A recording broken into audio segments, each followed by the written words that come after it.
A random package arrived with my name, but no return address. So this happened to me on what started as an absolutely normal Tuesday. I was halfway through my morning coffee, scrolling aimlessly through emails I didn't care about when there was this knock at my apartment door. I live alone in a small studio that's more functional than cozy, and my mind immediately jumped to the delivery guy, which honestly isn't unusual. I get packages all the time, mostly things I ordered online at 2 a.m. during bouts of insomnia, but this one wasn't anything I had ordered.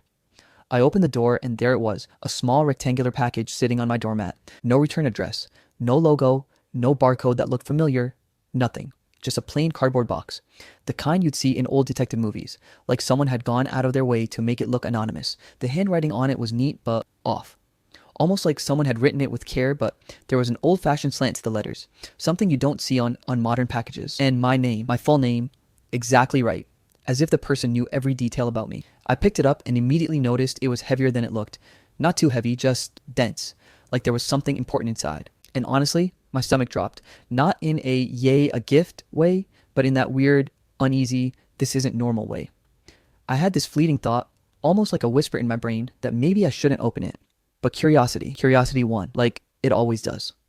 Sitting at my tiny dining table, I carefully cut through the tape and opened it, and then I froze. Inside were three things. First, a set of old letters, the kind that smelled faintly of dust and time, yellowed around the edges. Second, a few photographs, black and white, some with faint creases, some torn at the corners. And third, a small object, wrapped in a delicate piece of velvet. I hesitated before touching it. Something about it felt serious, like it carried weight beyond its size. I gently unwrapped it. It was a small metallic key, not modern, but old, like really old. And etched on the side, barely noticeable unless you squinted, were the initials RA, nothing else. No markings, no indication of what it opened. I turned it over in my fingers, feeling the cold metal against my skin. My heart was racing. I pulled out the letters next. The first one had neat, almost deliberate handwriting, and it began like this. If you are reading this, it means the time has come. There are truths you were never told, but you need to know them. I cannot be there, but I can guide you. Look carefully and follow what is hidden in plain sight. I don't know why, but just reading that made my throat tight. The rest of the letter was cryptic. Mentions of places I had never been, names I didn't recognize, and references to things I couldn't possibly understand yet. One phrase stood out, almost tauntingly. The first step begins where you felt the absence most. I held the letter closer to my chest, my mind racing. My father had left when I was just a toddler. I don't even remember him. My mother never talked about him, never gave me anything more than his name, which itself was probably fabricated to make me stop asking questions. And now, decades later, here was someone claiming to know me, or at least know my past. The photographs added another layer of confusion. One was a man in his 30s or 40s, standing in front of a house I didn't recognize, looking straight at the camera like he knew he was being watched. Another photo was of a small child holding a balloon, their face partially obscured, but there was something eerily familiar in their stance, their posture. And the last was of a letterbox on a street I couldn't place, with the initials R.A. carved into the wood. I sat there for what felt like hours, staring at the items spread across my table. Fear, curiosity, anger, longing. All these emotions collided inside me. Who sent this? And why now? After all these years? I tried every logical approach. I looked online for the handwriting style. Turns out, yes, it's real old school cursive, but nothing came up. I tried reverse searching the photographs. Nothing. No addresses matched, no names. I even asked my coworkers if they recognized the man in the photos. They didn't. I went through the letters again and again, hoping some hidden message would jump out. The more I looked, the more I realized that this wasn't random. Whoever sent this knew exactly what they were doing. Then I noticed it. A small, barely noticeable symbol on the corner of one of the letters. A faint, almost invisible number, 17. It seemed random, but something about it clicked in my brain. Something about that number felt familiar. I flipped through the photographs again, examining each edge and corner. On the photograph of the letterbox, barely scratched into the wood, was the same symbol. 17. I don't know why, but my pulse quickened. Could it be a clue? Something left intentionally? Someone wanted me to notice it. My mind jumped through every possibility. A street number, a page number, a locker, a combination. By the time the sun had fully set and the first streetlights outside flickered on, I had barely eaten anything, barely moved, and definitely hadn't slept in the hours since I opened the package. I couldn't stop thinking about it. The package wasn't just a package. It was a portal into a past I never knew I had. A past someone was now forcing me to confront. And then it hit me, cold and undeniable. This wasn't just curiosity anymore. This was about my father, my real father. Whoever sent this, maybe it was him, maybe it was someone who knew him, was trying to tell me something, maybe even warn me, maybe even reconnect, or maybe something worse. I tried to brush it off, to act normal, but the world suddenly felt different. My apartment, my small safe space, felt like it had transformed into a waiting room for answers I wasn't sure I wanted, but couldn't ignore. I went over the letters and photos again, examining the handwriting, the details, the folds. There was something personal about them. The way the letters were folded, the creases in the photographs, they weren't mass-produced. They were meant for me and no one else. As I sat there in the dim glow of my kitchen light, holding the key in my hand and staring at the number 17, I realized I had a choice. I could ignore it, pretend it never happened, return to my boring office job, my predictable life, the life I thought I was content with. But I couldn't. I couldn't stop thinking about it, couldn't stop feeling that gnawing curiosity, that longing for answers I never even knew I needed. And so I made the decision. I wasn't going to ignore it. I had no idea what I was getting myself into, and honestly, part of me was terrified. But the other part, the part that had always wondered about my father, that had always felt that strange emptiness inside me, that part was ready. I set the letters, photographs, and key in a small box beside me, keeping them close, like a talisman. I didn't know what the number 17 meant yet, or where it would lead me. But one thing was clear. This package, this random, unmarked, seemingly innocent package, had changed my life forever. And I had a feeling that whatever came next, it was going to be nothing like anything I'd ever experienced. I woke up the next morning with that weird mix of excitement and dread you get when you know your life is about to change but aren't sure how, or if you're ready. The package from yesterday was still sitting on my table like a small silent bomb, each piece staring at me, daring me to make the first move. I poured myself coffee, trying to focus, but my mind was already turning the letters over and over. The number 17 haunted me, and the key still felt cold and foreign in my hand. I decided to start with the photographs again. The man in the first one, something about him didn't feel like a stranger. Maybe it was the way he held himself, the subtle curve of his smile, the same kind of nervous energy I sometimes catch in myself. I pulled out the letters and looked at them more closely, and for the first time, I noticed a faint date in the corner. July 12th, 1986. The letter was decades old. The signature at the bottom was just initials R.A., but there was an intensity in the handwriting that made my stomach churn. Whoever wrote this knew me, or at least knew me before I even existed. I tried to make sense of it all, piecing together fragments of sentences, repeated names, references to places I didn't recognize. The letters weren't linear. They felt more like breadcrumbs someone left for me, hints hidden in plain sight. And that's when it hit me. Maybe I was supposed to follow them. The first location mentioned was an old cafe in the downtown part of the city. The letter described it in almost obsessive detail. The corner table by the window, where the morning sun hits the coffee just right. It sounded innocuous, but something told me this wasn't just about coffee. Maybe it was a memory, or maybe it was a clue. Either way, I had no choice but to go. When I arrived, the cafe was almost empty. Early morning light spilling across wooden tables. I walked in, heart hammering, and headed straight for the corner table. As soon as I sat down, the barista, a middle-aged woman with sharp eyes, looked at me strangely. "You're looking for something, aren't you?" she said, like she could read my thoughts. I blinked. Coffee?" I replied nervously. She smiled faintly, not unkindly, and leaned closer. "No, something else. People come here looking for answers sometimes. Sometimes they find them, sometimes they don't." I froze. She didn't know me, and yet she seemed to know exactly why I was here. "Do you know my father?" I asked before I could stop myself. She shook her head, but her eyes flickered. "I knew a man once, a quiet man, kept to himself, left something behind. Maybe he left it for you. Maybe he didn't." Her words didn't clarify anything. They only made the knot in my stomach tighter. I finished my coffee, thanked her, and left, feeling like I had just brushed up against some invisible line I wasn't supposed to cross. Next, I decided to check the library mentioned in another letter. The letter spoke of records, archives, and newspapers, though nothing specific enough to point directly at my father. The library was old, the kind with wood-paneled shelves and a faint smell of mildew mixed with ink.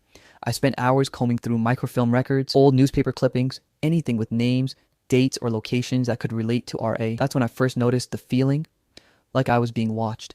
At first, I shrugged it off, telling myself it was paranoia. But every time I turned a page, every time I stood to move to another shelf, there was a shadow behind me.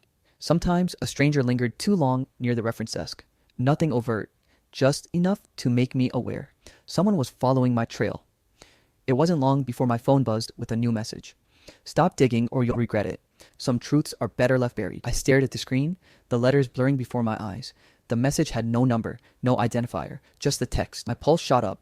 Was this linked to my father, to whoever sent the package, or someone else entirely? Ignoring the warning didn't feel optional. If anything, it made me more determined.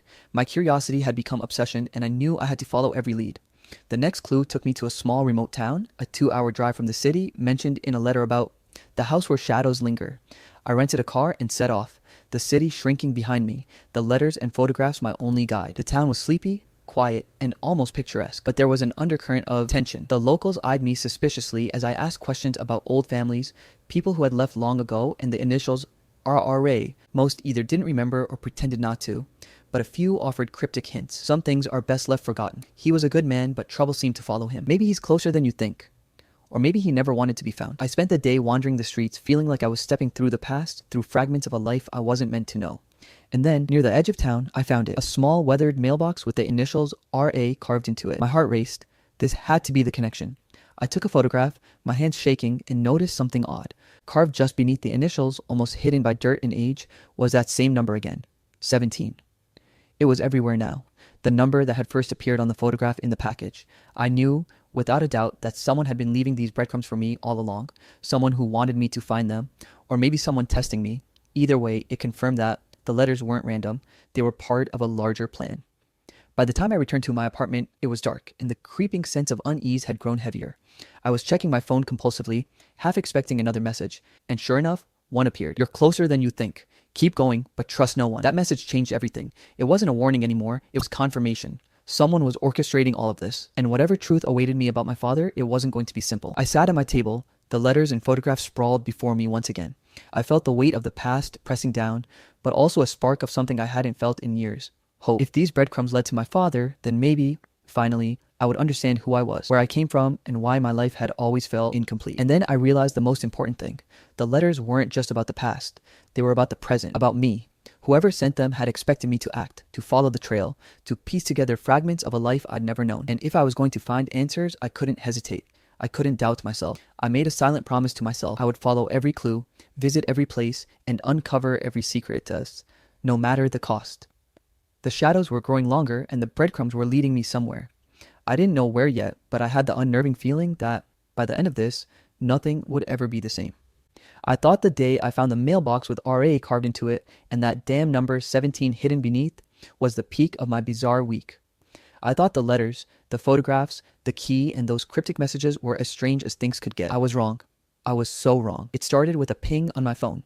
Not a regular text, not an email, not anything I recognized, just an encrypted message that popped up from an unknown number. The text read, "We need to talk. I know what you found.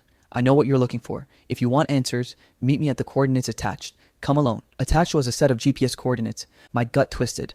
I knew better than to trust mysterious strangers, and yet my fingers hovered over the screen. Something in me couldn't resist. Something in me wanted answers more than I wanted safety. I spent the next few hours pacing my apartment, replaying everything. The package, the letters, the photographs, the cafe, the library, the mailbox in that small town. Every clue I had led to one thing. Someone knew more about my father than I ever would have imagined. And now they wanted me to meet them. Against my better judgment, I went. The coordinates led to a small rundown warehouse on the edge of the city, the kind of place you'd expect in a thriller, not real life. The building was deserted, empty, except for a single figure standing in the middle of the floor. The air smelled faintly of oil and dust. "Alex?" the figure asked, their voice calm but deliberate. I stopped, staring.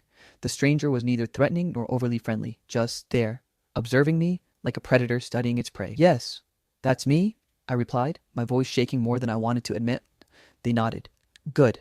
Sit." I hesitated, but curiosity won. I sat on a metal crate that had clearly seen better days. The stranger reached into their coat and pulled out a thin folder, placing it carefully on another crate. "Everything you've been looking for, it starts here."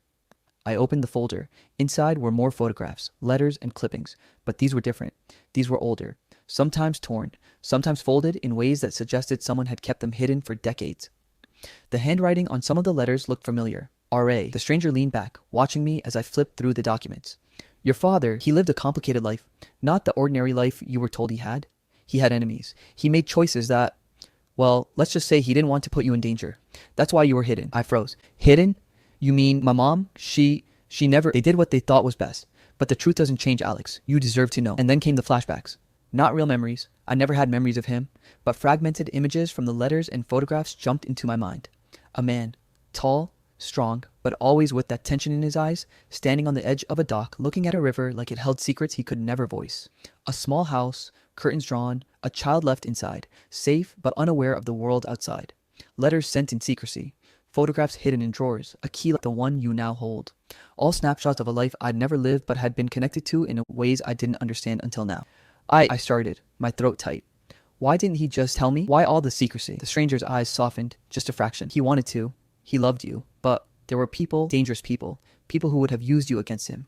That's why every step he took was calculated. Even leaving those breadcrumbs for you, he couldn't contact you directly. So he had to guide you. Dangerous people? My voice rose. Like who? The stranger shook their head. I can't tell you everything. Not yet. But know this. Some truths are still lethal. Some people would kill to keep the past buried. And if you continue following the trail, you need to be careful. Trust no one. Not even those who claim to help. I swallowed hard. My mind was spinning. Fear, disbelief, anger, longing, all hitting me at once. I had spent my entire life wondering about my father, about why he left, about whether he even existed in the way I imagined. And now, in one afternoon, everything I'd guessed, everything I had longed for was here. Complicated, dangerous, and tantalizingly real. The stranger continued, handing me one last photograph. It was older, black and white, of a man standing with his arm around another man. Both faces serious, tense, as if they were aware that danger was just around the corner. The stranger's finger hovered over one of the faces. This is him, your father. R.A., the man who left you that package, who left you those letters, and the man whose life is more tangled than you can imagine. I stared at the photo, the familiarity undeniable. This was him. The man I had always wondered about. The man whose absence had left an unfillable hole in my chest. The man who now might be within reach if I dared to step closer. Why now? I asked, my voice barely a whisper. Why send the package, the letters, everything? Because he's counting on you, the stranger replied, counting on you to pick up the pieces. But be warned, he didn't leave this world clean. There are debts and some are owed in ways you can't imagine. Some debts are still being collected. I felt a chill run down my spine. The reality of my father's life and the danger that still clung to it hit me like a punch. And yet, I couldn't stop myself. I had to know, I had to see, I had to meet him. The stranger stood. I can't guide you any further, but someone can. Someone who knew him personally. Someone who can answer questions I can't. If you're willing to take the risk, go. But remember what I said. Trust no one. And just like that, they were gone, disappearing into the shadows of the warehouse, leaving me alone with the folder, the photograph, and 1,000 racing thoughts. I sat there for what felt like hours, staring at the photo of my father, feeling everything. Fear, excitement, disbelief, longing. And then a single, unshakable thought took hold. I was going to meet the person who knew him personally. I didn't know what I'd find, what dangers I might face, or whether the truth I uncovered would hurt more than they healed. But I had to. I couldn't stop now. The streets outside were quiet, the warehouse empty, but my heart thundered in my chest. I had touched the edges of my father's life, glimpsed fragments of the man I had always dreamed of meeting. The stranger's words echoed in my mind. Some truths are still lethal. Trust no one. And yet, in that moment, I realized something. No matter the risk, no matter the danger, no matter the uncertainty, I had to keep going. I had to follow this trail, find my father, and finally understand the life that had been kept from me. The hunt was no longer about curiosity. It was about me. My past, my father, and the shadows that lingered between. I remember the drive like it was etched into my skin, the city shrinking behind me, the streets fading into empty roads, the air growing colder, heavier. The GPS coordinates the stranger had given me led to a small, isolated cabin tucked between overgrown trees, far from any bustling neighborhood or prying eyes. Every instinct screamed that I shouldn't be here. Every nerve in my body was wired for fight or flight, and yet I drove on. When I arrived, I pulled the car into the gravel driveway, my hands gripping the wheels so tight my knuckles turned white. The cabin was unremarkable from the outside, wooden, weathered, with peeling paint and a single light flickering inside, and yet I knew that behind that ordinary facade, my life was about to change forever.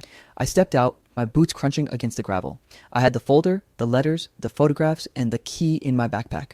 Every item felt heavier now, laden with meaning and consequence. I took a deep breath and walked up to the door. A man opened it before I even had the chance to knock. "Alex?" he asked, his voice cautious, almost hesitant.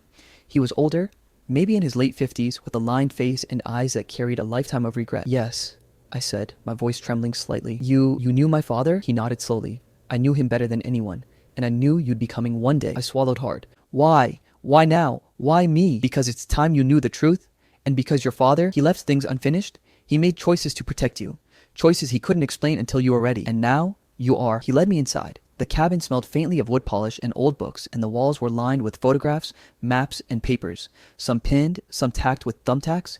Each one seemed to tell a story, and I realized I was stepping into the remnants of a life I had only glimpsed through letters and photographs. "Sit," he said, gesturing toward a chair across from a small wooden table. He took a seat opposite me and slid a thick envelope across the table. I opened it, revealing photographs I had never seen before. Pictures of my father with people I didn't recognize, places I hadn't been, and documents that hinted at a life filled with shadows. "He had enemies," the man began, "more than you can imagine. He made sacrifices to keep you safe, to keep you from the dangers he faced daily. That key you have, It opens more than just a lock. It opens a door into the life he wanted to protect you from. A life full of secrets, betrayal, and danger. My heart pounded in my chest. Enemies? Danger? My father? He was just a man who left. That's all I knew. That's all I thought I needed to know. The man shook his head. No, he was more than that. And now you have a choice. Do you continue down this path, uncover everything, or do you walk away and let the past stay buried? I felt a surge of anger, confusion, and longing all at once. How could my father have left me without a word, without a clue, when his life was like this? When he had been surrounded by shadows I didn't even know existed? And yet there was relief too, a strange sense of clarity that someone was finally telling me the truth. He leaned forward. Your father loved you. Every step he took, every secret he kept, it was for you. But some of those secrets, they're dangerous. People from his past, they wouldn't hesitate to harm you or someone you care about if it meant protecting themselves. I stared at him, trying to process the weight of his words. Fear gripped me, but beneath it was something stronger. Determination. Determination to know, to confront, to understand. He handed me a small worn journal. The pages were filled with my father's handwriting, fragmented thoughts, observations, and confessions.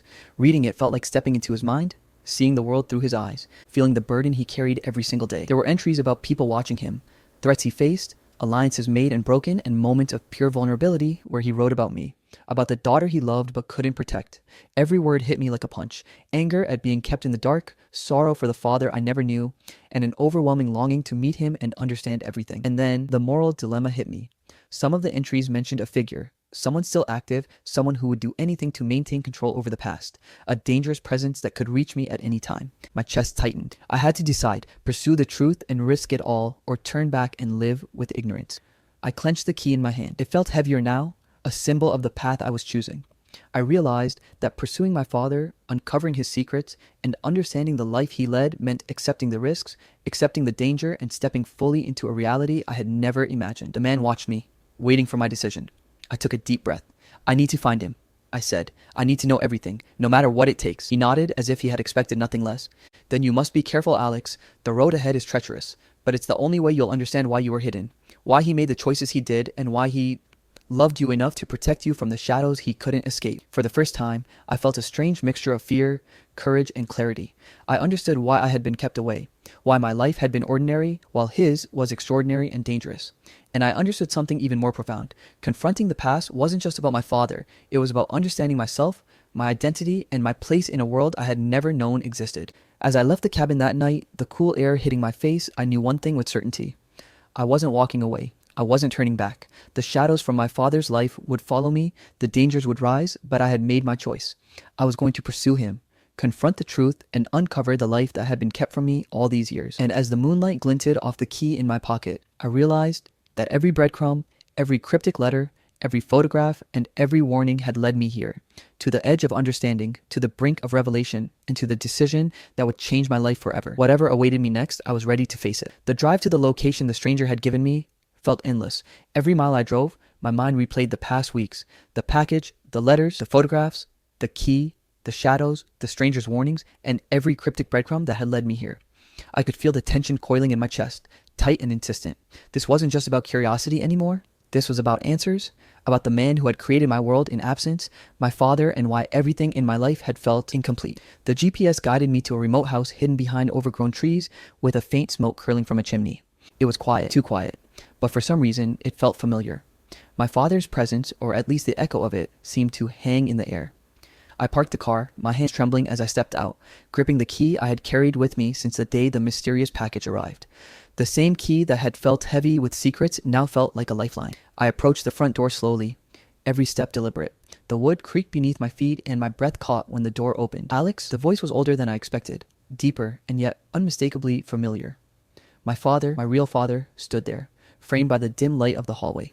His hair was streaked with gray, his eyes weary but alive, and in that moment, everything I had imagined and feared collided. Dad, the word left my mouth before I could stop it. He nodded, a faint, almost pained smile on his face. I never thought this day would come. Not like this, not after all these years. I didn't know what to do. I wanted to run into his arms, scream at him, demand answers, and yet I couldn't move. Years of absence, unanswered questions, and the weight of every hidden truth pressed down on me. Come in, he said softly, stepping aside. There's so much you need to know. Inside, the house smelled faintly of old wood and smoke, cozy in an odd, comforting way. He motioned for me to sit at the kitchen table. I kept the key in my hand, turning it over, grounding myself. He pulled out a folder, similar to the one the stranger had given me, and began to lay out documents, photographs, and letters, some of which I had seen before, others completely new. I owe you the truth, AITA, he began. All these years, I kept you away because I thought it was the only way to protect you. There were people, dangerous people from my past. I made mistakes, decisions that haunted me every single day, and I didn't want any of that to reach you. I wanted you safe, but I always hoped you'd understand someday. I listened, struggling to process everything. Danger, sacrifices, mistakes. And yet, beneath all of it, there was love. A fierce, complicated, flawed love that had shaped my entire life in absence. He went on to explain, the reason he left wasn't because he didn't care. It was because he loved me enough to put my safety above his own desires. He had enemies, people who would have used me as leverage, people who would have hurt me without hesitation. And so he made the hardest choice imaginable. Stay away, send letters in secret, leave breadcrumbs to guide me when he knew I could handle it. Every photograph, every note, every number, every key, it had been a part of a trail meant for me to follow. Tears pricked at my eyes. Anger, grief, longing, and relief all collided. All these years, you weren't there, and yet you were everywhere. I don't know what to feel. He reached across the table, placing his hand over mine. Feel everything, Alex. That's what you're supposed to feel. I'm sorry for the years you lost. I'm sorry for the silence. But I need you to know, every choice I made for you. And then came the confrontation I hadn't anticipated. The antagonist from his past, the one who had threatened him and, indirectly, me, appeared. I recognized the figure from letters, from photographs, the one whose shadow had loomed over every breadcrumb trail. They had tracked me here, their presence looming like a storm on the horizon. My father's face hardened. I didn't expect them to find you. Not now, he muttered, his eyes narrowing. The danger was real. The room seemed to shrink around us, but in that moment, something clicked. I wasn't a helpless bystander. I had followed the trail, faced the shadows, and now, side by side with him, I could confront this. My pulse raced, adrenaline sharpening every thought. The confrontation was tense, verbal at first, a battle of wills, threats thinly veiled, each side measuring the other. But then my father acted with calm precision, guiding me, showing me how to navigate this danger, not to fight recklessly, but to survive and claim the truth that had always been ours to seek. And when it was over, when the antagonist finally withdrew, leaving warnings and unfinished threats behind, I finally understood the enormity of everything. My father's life had been full of choices I couldn't have comprehended before. The sacrifices, the secrets, the danger, but each one had been tethered to love. We sat in silence afterwards, the weight of the revelation settling around us. I finally asked the question I had held back for so long. Why me? Why not tell me? He looked at me, eyes glistening. Because you had to find your own strength first. Because the world wasn't safe for you until you were ready. Because I loved you enough to protect you, even if it meant being absent from your life. I couldn't argue with that. I only nodded, tears spilling freely. Relief, grief, shock, and fulfillment all mingled. I had my father, not just the man in photographs or letters, but here, alive, flawed, human. And for the first time, I felt a sense of completion, of understanding who I was and where I came from. We spent hours talking, going through his life, his choices, his regrets, and his love. He showed me mementos, letters, photographs, every breadcrumb trail he had left for me. And for the first time, the pieces fit together. The package, the number 17, the key, the stranger, the shadows, they all led here, to him, to truth. Eventually, the conversation shifted to the future. The danger wasn't entirely gone, but I was no longer alone. And in that moment, I realized something crucial. Understanding my father, understanding his choices, had also given me clarity about myself. I wasn't just a child left behind. I was someone capable of facing shadows, deciphering truths, and embracing both the pain and the love that had defined my life. As the night drew on, we sat together in quiet reflection.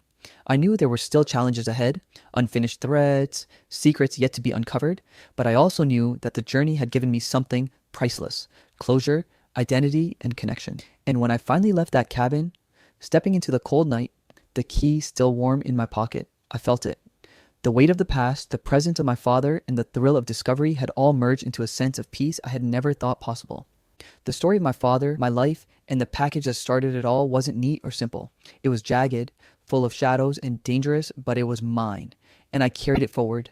Not with resentment, not with fear, but with understanding, strength, and a heart finally whole. And somewhere in the quiet night, I realized the haunting truth. The past shapes us, the choices of those who came before us define us, but the future is ours to write. Alright, that's it for today. I hope you enjoyed the story. We have so many more amazing stories coming your way, so make sure you hit that subscribe button. Our goal is to reach 100K subscribers by the end of this year, and we'd love for you to be part of this journey. Thanks for watching, and I'll see you in the next story.